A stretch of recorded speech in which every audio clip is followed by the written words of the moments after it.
Hello everybody, today we'll talk about logarithmic averaging.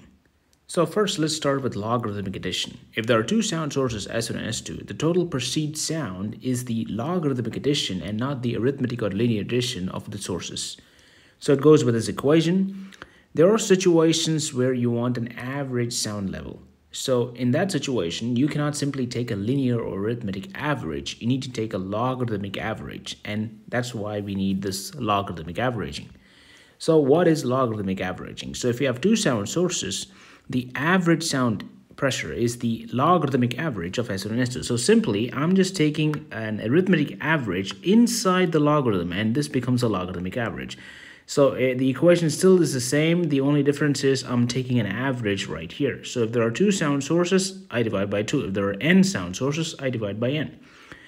One important thing that you note is that when you're in a sound field, what you register is the logarithmic sum and not the logarithmic average.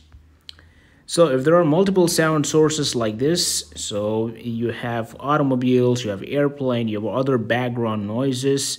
So if you're just performing an environmental measurement, you can take a logarithmic average of all the sound sources. But if you're in the sound field and you want to know what is the sound that I'm actually hearing, it's the logarithmic sum of all these sources.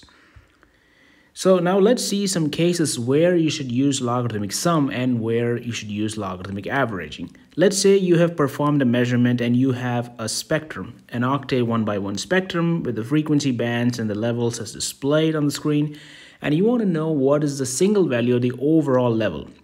So in this case, you have to use logarithmic sum. So you have to add these individual band levels with the logarithmic sum equation to find out the overall level or the single value level. Logarithmic averaging is not the appropriate way here to calculate the single value. This is a situation where you want to use logarithmic averaging. Let's say you are performing a real-time measurement and you're capturing the sound pressure level as it's varying with time. So in this case, we have performed a 10-second measurement. And we want to know what is the overall level or the single value for this 10 seconds. So in this situation, you cannot perform a logarithmic sum because you're capturing the sound with respect to time, and you have to take an average, what is the sound pressure level in that 10 second. So again, you cannot take a linear average, so you need to take a logarithmic averaging. So in this case, we're taking it for every 1 second, but you can, increase that increment as well. So as you can see here, the animation, every 1 second we capture data and then we're taking the average. So these are actual examples of logarithmic addition and logarithmic averaging. Let's say you have two sound sources, S1 and S2, and have the values 60 and 63. To find the logarithmic addition, I simply plug in that equation and I get a value of 64.7 dBA. Which is correct because it's louder than the loudest source, which is 63 dBA. But I use the same values now and I want to do logarithmic averaging. What's going to happen? Well, you have the logarithmic averaging formula. You just plug it in and you get a value of 61.7. Now you can see the difference here, 64.7 and 61.7. So that's a lot of difference. So you need to know when to use which method so that to get an appropriate answer.